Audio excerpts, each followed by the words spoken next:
আসো তুমি আমার সাথে, দাঁড়াও এখানে। স্যার, এই নেন আপনার 2000 টাকা। আজকের পর থেকে আমার স্বামী আপনার কোম্পানিতে আর কাজ করবে না।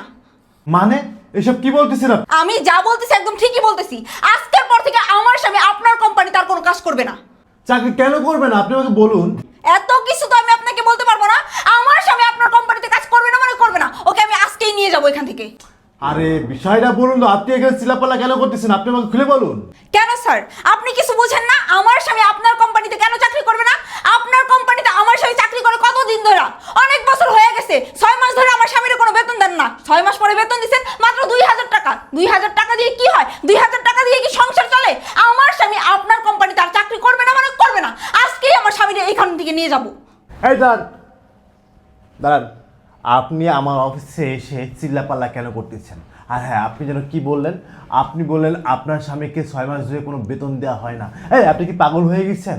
আমাদের কোম্পানি থেকে প্রতিটা স্টাফকে প্রতি মাসে 1 তারিখে আমরা বেতন পরিশোধ করি, আর আপনি এখন বলতেছেন যে আপনার স্বামীকে 6 মাস ধরে কোনো বেতন দেওয়া হয় না কোম্পানি থেকে। মানে কি এগুলো? কি আপনি কি জেনে শুনে কথাগুলো বলতেছেন? হ্যাঁ, আমি তো কোনো কিছু বুঝতে পারতেছি না আপনার কথা। আপনি কিছু বুঝতেছেন না। আর আপনি কি কইলেন? প্রত্যেক মাসের 1 তারিখ আপনারা বেতন দিয়ে দেন। আপনারা যদি প্রত্যেক মাসের 1 তারিখে বেতন দিয়ে দেন, তাহলে আমার স্বামী কেন বেতন পাইলো না? আমার স্বামী 6 মাস পরে বেতন পাইলো কত? মাত্র 2000 টাকা। আচ্ছা, আপনিই বলেন 2000 টাকা দিয়ে কি সংসার চলে? 2000 টাকা দিয়ে তো কিচ্ছু হয় না। ঘরে চাল ডাল বাজার সদাই কিচ্ছু নাই। আমরা কিভাবে সংসার চালাই একটা বার আপনি ভাবেন নাই? 2000 টাকা দিয়ে কি হয়?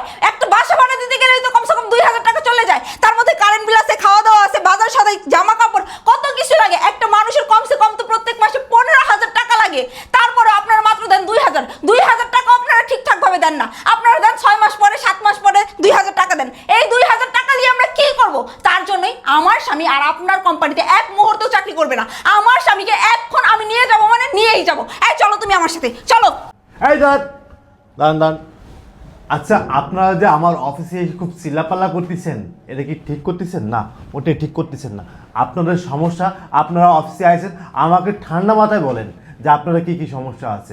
সেটা না বলে আপনারা চিল্লাপাল্লা করে আপনি আপনার জামাইকে নিয়ে চলে যাচ্ছেন। কেন যাচ্ছেন? এটা তো আপনি আমাকে অপমান করতেছেন। যদি আপনার জামাইকে নিয়েই যাবেন, তাহলে আপনার জামাইকে আমার অফিসে কেন আনছেন আপনি? বলুন, আপনি তো ভুল করছেন। আচ্ছা, আপনি একটা কথা বলতেছেন যে আপনি নাকি 6 মাস পরে 2000 টাকা বেতন পেয়েছেন, বা আপনার জামাই 2000 টাকা বেতন পেয়েছে। মানে এটা কিভাবে? আপনার জামাই যে প্রতি মাসে ফুল বেতন পেয়েছে, সে বেতন সেটা সিগনেচার দেওয়া আছে এবং সেই ডকুমেন্টটা আমার কাছে আছে। আপনি এখন বলতেছেন যে আপনার জামাই 6 মাস ধরে বেতন পায় না। এটা কোনো কথা বলছেন? আর এই অফিসে কতগুলো এমপ্লয় রয়েছে, আপনার এই অফিসে এসে চিল্লাপাল্লা করতেছেন, আমাদেরকে একটা ইজ্জত সম্মান নাই। এগুলো কে? স্যার, এরা অফিসের পরিবেশ নষ্ট করতেছে, তার মধ্যে বের করে দেয়। বেরো সিকিউরিটি। আচ্ছা দাঁড়ান তো, সিকিউরিটি ডাকতে হবে না। আপনারা যে এভাবে এসে অফিসে এসে চিল্লাপালা করতেছেন, এটা ঠিক করতেছেন না। আচ্ছা ঠিক আছে, কি কি সমস্যা আমাকে একটু বলুন তো। স্যার, আপনি কি কইলেন? আমি চিল্লাপাল্লা করবো না? আমি চিল্লাপাল্লা করবো না তো কি করবো? আপনি কি কইতেছেন? আপনি প্রত্যেক মাসে শ্রমিকদের বেতন 1 তারিখে ক্লিয়ার করে দেন। আপনি যদি প্রত্যেক মাসে শ্রমিকদের বেতন ক্লিয়ারই করে দেন, তাহলে আমার স্বামী কেন বেতন পেল না? আর আপনি কি বললেন? প্রত্যেক মাসে শ্রমিকদের নিয়ে নাকি বেতন শিরে সিগনেচার করাই নেন। তাহলে আমার স্বামী কেন বেতন পেল না? স্যার, আপনি জানেন আমার ছোট একটা বাচ্চা আছে। আমার বাচ্চারা স্কুলে ভর্তি করাইছি, ওরে ঠিকঠাক মতো স্কুলে বেতন দিতে পারি না। ওর সামনে পরীক্ষার ফি দিতে পারতেছি না। এই 2000 টাকা 6 মাস পরে পায়া এই 2000 টাকা দিয়ে কি হয়? শোনো, তোমার আমি সাফ সাফ করে বলে দিতেছি, তুমি আর এই কোম্পানিতে চাকরি করবে না। তোমার আর এক মুহূর্ত এই কোম্পানিতে চাকরি করতে হবে না। তুমি প্রয়োজনে আমার সাথে মাঠে যেয়ে কাজ করবা, প্রয়োজনে রিক্সা চালাইয়া খাইবা। দিন শেষে যদি 500 টাকাও পাও, তারপরে আমাদের সুন্দরভাবে সংসার চলে যাবো। এইখানে থাইকে কি লাভ হইতেছে তোমার? শোনো, তোমার আর এখানে কাজ করতে হইব না। তুমি এখন আমার সাথে চলো। আরে থামো, শোনো, স্যারের সামনে এভাবে চিল্লাচিল্লি করো না। স্যারেরও তো একটা মান সম্মান আছে, এটা তো স্যারের অফিস। আর স্যার, আমি বলতেছি বেতন ছিঁড়ে সিগনেচার দিয়ে কী করেছে ম্যানেজার স্যার? শুনেন স্যার, ম্যানেজার স্যার আমাদেরকে প্রতি মাসের 1 তারিখে বেতন ছিঁড়ে সিগনেচার করায়, কিন্তু সে ওই সময় টাকা দেয় না। বলে যে আমাদের কোম্পানিতে ক্রাইসিস চলতেছে, এই জন্য পরে টাকা দিবে। এরপরে মাস ঘোরায়, প্রতিদিন ঘুরাইতে ঘুরাইতে মাস চলে যায়, তারপরও টাকা দেয় না। এভাবে করতে করতে 6 মাস ধরে টাকা দেয় না। আজ মাত্র 2000 টাকা দিয়েছে। বা স্যার বলেন আপনি, 2000 টাকা দিয়ে কি আমাদের সংসার চলে? স্যার, আমারও তো বউ বাচ্চা আছে, তাদেরও তো আমার চালাতে হয়। আমার সন্তানে স্কুলে পড়ে, তাদের বেতন মাসে 5,000 টাকা, এই টাকাও তো আমার দিতে হয়। আমি মাত্র 2,000 টাকা পেয়েছি, তাও মাত্র 6 মাস পরে। তাহলে আমি কিভাবে ওদের খরচ চালাবো বলেন আপনি? আমার বউ আমার কাছে সবসময় বিচার দেয়, বলে যে টাকা দাও টাকা দাও। আমি কোথা থেকে টাকা দিব স্যার আপনি বলেন আমারে? এই 2,000 টাকা দিয়ে আমি কিভাবে চলবো? এই জন্য আমার বউ উত্তেজিত হয়ে আজকে চলে আসলো আপনার অফিসে। আর চিল্লাপাল্লাগুলো, স্যার আপনি আমার বউর কথায় রাগ করবেন না স্যার, আমাকে ক্ষমা করে দিয়েন আমার বউর পক্ষ থেকে। আরে তুমি কেন মাপ চাইতেছো? আর ওদেরকে কি বুঝাইতেছো তুমি? ওনারা বুঝলে তো আমরা গরিব মানুষ, গরিবের কষ্ট না ওনারা বুঝবে না। ওনারা তো সারাদিন এসির নিচে বসে থাকে, এসির হাওয়া খায়, এই দামি চেয়ারে বসে থাকে। আমাদের মতো গরিবের কষ্ট না ওনাদের মতো বড় লোকরা বুঝবে না। শোনেন স্যার, আমি আমার স্বামীরে নিয়ে চলে যেতেছি, তুমি চলো। আর যাওয়ার আগে আপনার একটা কথা কয়ে যেতেছি, আমার স্বামীর ফান্ডে যদি কোনো টাকা থেকে থাকে সেটা আমার স্বামীরে এখন বুঝাই দেন, আর যদি না থাকে সেটাও আমাদের বলে দেন। হ্যাঁ, আপনার স্বামী যদি ফান্ডে কোনো টাকা থাকে সেটাকে অবশ্যই আপনার স্বামী পাবে। কিন্তু আমি আপনাদের এই কমপ্লেনটা আমি ঠিক বুঝতে পারলাম না যে প্রতি মাসে যে আমাদের অফিস থেকে যে বেতনটা দেওয়া হয় সে বেতনে কিন্তু বেতন সিট রয়েছে আমাদের কাছে, সেখানে তো সিগনেচার আমরা দেখেছি। আর আজকে আপনারা বলতেছেন 6 মাস ধরে কোনো বেতন দেওয়া হয় না। আচ্ছা, আর ম্যানেজার স্যার, আপনি একটা কথা আমাকে বলুন তো, তারা যে কমপ্লেনটা করতেছে এটা কেন করতেছে, কী জন্য করতেছে, আপনি আমাকে একটু বলুন তো। স্যার এরা হচ্ছে লায়ার, মিথ্যে কথা বলছে, ছোট লোকের বাচ্চা। এদের কথা আপনি বিশ্বাস করছেন? প্রতি মাসে আমি পই পই করে ওদের টাকা বুঝিয়ে দিয়েছি, এবং প্রতিটা স্যালারি সিটে কিন্তু ওদের সিগনেচার আছে। এই ছোট লোক বাচ্চা বেরো, এই সিকিউরিটি ওদের বের করে দাও ঘাট ধরে। স্যার বিশ্বাস করেন স্যার, আমার কথা বিশ্বাস করেন স্যার, এরা মিথ্যেবাদী। এরা দেখেন 2 জামাই বই এসেছে এখানে আমাদের ব্যাকমেল করতে, এই অফিসের পরিবেশ নষ্ট করতেছে স্যার। চুপ থাকেন আপনি। তাদের মুখের দিকে তাকালে তো মনে হচ্ছে না এই মানুষটা মিথ্যে কথা বলতেছে। আর আমি এই শুভকে তো আমি অনেকদিন যাবত চিনি। এ তো আমাদের অফিসে মেন গেটের সিকিউরিটি গার্ড, তাকে তো আমি অনেক দিন যাবত চিনি। এই শুভকে এই পর্যন্ত কোনোদিন দেখলাম না একটা বেয়াদবি করতে বা তার বিষয়ে কোনো কমপ্লেন আসতে। এই আজকে আমি প্রথম দেখলাম শুভ আমার অফিসে, তা আমার রুমে এসে তার স্ত্রীর সাথে তার স্ত্রী চিল্লাপাল্লা করতেছে। তাহলে কম কষ্টে না পড়লে তার স্ত্রী আমার অফিসে আসতে পারে না। আপনার নিম্নতম একটা জ্ঞান থাকা উচিত, আর আপনি তাদেরকে ঘাড় ধাক্কা দিয়ে বের করতেছেন। আপনি কি জানেন এই ছেলেটা আমাদের কোম্পানিতে অনেকদিন যাবত চাকরি করে? এই ছেলেটা আমাদের কোম্পানিতে সিকিউরিটি গার্ডের চাকরি করে। এই ছেলেদের জন্য না, এই সামান্য সিকিউরিটি গার্ডদের জন্য না আমাদের কোম্পানিটা না নিরাপদে থাকে, আমরা নিরাপদে থাকি। আর তাকে আপনি বলতেছেন ঘাড় ধাক্কাতে বের করে দিতে? স্যার ও যা বলছে সব মিথ্যে কথা, ওর কথা বিশ্বাস করেন না, ও একটা লায়ার। আপনি বিশ্বাস হয়েছে, চুপ থাকেন। কে মিথ্যা কথা বলছে কে সত্য কথা বলছে সেটা আমার বুঝতে আর বাকি নাই। আচ্ছা, আপনারা একটা কাজ করুন। আপনারা আমাকে বললেন যে 6 মাস আপনারা কোনো বেতন পান নাই। আচ্ছা ঠিক আছে, আমি বিশ্বাস করে নিয়েছি। আচ্ছা, আপনারা একটা কাজ করুন, আপনারা এখন বাসায় চলে যান। আমি আপনাদের বেতন 1 দিনের ভিতরে পাঠিয়ে দিচ্ছি। আর যান, বাসায় চলে যান।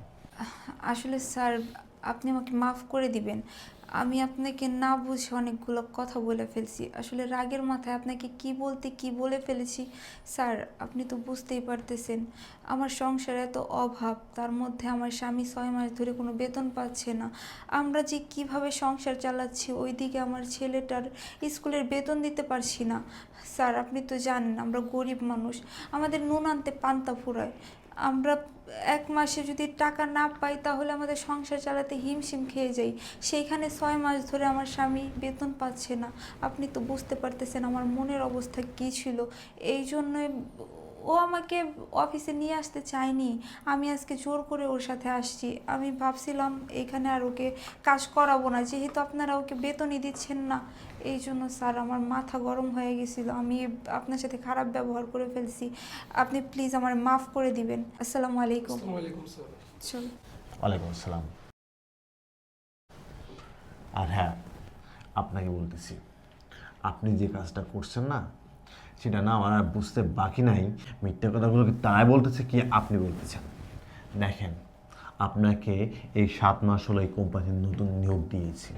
আপনি আসার পর থেকে না বিভিন্ন স্টাফরা না আপনাকে নিয়ে কমপ্লেন করছে আমার কাছে, কিন্তু আমি কখনো না বিশ্বাস করিনি।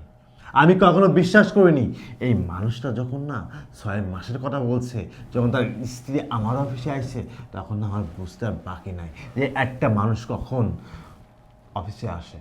আর আমার সামনে এত স্পিডে এত হাই লেভেলে কথাগুলো আমাকে বলে গেছে, তাহলে আমার বুঝতে আর বাকি কোথাও নাই। আচ্ছা, আপনি যে এত বড় একটা মিথ্যাবাদী কাজটা করলেন, এই যে গরিব দুঃখী মানুষের যে বেতনগুলো মেরে খাইলেন, সামান্য সিকিউরিটি গার্ডের বেতন মেরে খাইলেন, আপনার কি বোঝার দরকার ছিল না যে আমি কাদের বেতন মেরে খাচ্ছি? আচ্ছা, আপনি একটা কথা বলুন তো, আপনি কত টাকা বেতন পান? স্যার 2 লাখ টাকা। ও মাই গড, আপনি 2 লাখ টাকা বেতন পান, আর ওই মানুষগুলো 15,000 টাকা বেতন পায়। 15,000 টাকা বেতন আপনি লোভ সামলাতে পারলেন না। আচ্ছা, আপনি যে 2 লক্ষ টাকা বেতন পান, এই 2 লক্ষ টাকা বেতন পেয়ে আপনি কি কি করেন? স্যার আমার ছেলে মেয়ে ভার্সিটিতে পড়ে, তারপরে যেহেতু জানেন আমার একটা গাড়ি আছে, ওখানে খরচ আছে, সব কিছু মিলে যে ফ্ল্যাটে থাকি সেটার ভাড়া 50,000 টাকা। মানে এত, মানে 2 লক্ষ টাকা বেতন পেয়ে আপনি আপনার ছেলে মেয়েদেরকে পড়াশোনা করাতে পারতেছেন না, এবং আপনি বাসা ভাড়াও দিতে পারতেছেন না। তারপরেও এই গরিব দুঃখীর টাকা মেরে খেয়ে আপনি আপনার বাসা ভাড়া দিচ্ছেন, আপনি গাড়ির তেল ভরতেছেন, এবং আপনার ছেলে মেয়েদেরকে ভার্সিটিতে পড়াশোনা করাচ্ছেন। এটা বলুন। স্যার আসলে স্যার সরি। আচ্ছা ঠিক আছে, আমি বুঝতে পেরেছি, আপনি যে আমাকে সরি বলছেন আমি বুঝতে পেরেছি। আচ্ছা, আপনার তো আল্লাহ পাক ভালো মন্দ বোঝার ক্ষমতা দিয়েছেন, আল্লাহ তো আপনাকে ব্রেন শক্তি দিয়েছেন, নাকি দিয়েছেন না? জি স্যার। আচ্ছা, আপনাকে আল্লাহ পাক সব কিছু দিয়েছেন, আপনার নিজের বিবেকের কাছে একটা প্রশ্ন করুন তো, আপনি যে সামান্য সিকিউরিটি গার্ড, সে বেতন পায় 15,000 টাকা, তার 6 মাসের বেতন আপনি দেন নাই, কিন্তু অফিস থেকে তাদের বেতনগুলো আপনি নিয়ে গেছেন এবং অফিসে দেখাইছেন তাদেরকে বেতন পরিশোধ করছেন। এই যে তাদের বেতনটা যে 6 মাসের মেরে খেয়েছেন, এটাকে আপনি ঠিক করছেন? স্যার সরি, আমি আসলে এইভাবে ভাবিনি কখনো। এইভাবে আপনি ভাবেননি, এটা কি ভাবার দরকার ছিল না? আপনি তার বেতনটা যে মেরে খাচ্ছেন, তার তো সন্তান আছে, তার তো পরিবার আছে, তার তো আলু পটল পেঁয়াজ রসুন চাল ডাউল সব কিছু তো কিনে খাওয়া লাগে, নাকি কিনে খাওয়া লাগে না? তো ঢাকা শহর কেন বলেন, এই ঢাকা শহরের সব কিছু এই মানুষগুলো কিনে খাওয়া লাগে, তার বাসা ভাড়া আছে, আপনি তাদের বেতন কিভাবে পারলেন মেরে খাতে? Sir I am really sorry sir, আর কখনো এমন হবে না। আচ্ছা ঠিক আছে, আপনাকে যে ম্যানেজারের দায়িত্বটা আমি দিয়েছি, এই টেবিলে বসে এই চেয়ারে বসে আপনি প্রতি মাসে কত টাকা মেরে খান? এই প্রশ্নের উত্তর দেন তো। আপনি যদি সামান্য একটা সিকিউরিটি গার্ডের বেতন আপনি সামলাতে পারেন নাই, তাহলে আপনি আপনার চেয়ারে বসে কোম্পানির কত টাকা মেরে খাচ্ছেন এই হিসাব আপনার দিতে হবে, বলুন। স্যার না মানে বললাম তো sir, I am really sorry sir, আর হবে না এমন।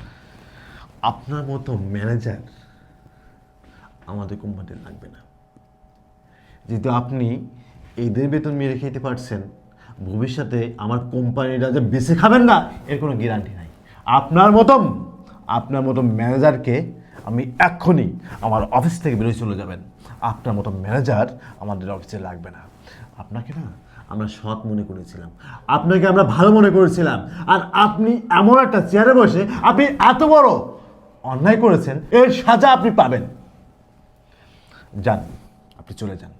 আর হ্যাঁ, আজকে মাসের 28 তারিখ, অর্থাৎ এই মাসের বেতন আপনি পাবেন। এই মাসের বেতন আপনাকে কোম্পানি থেকে দেওয়া হবে না।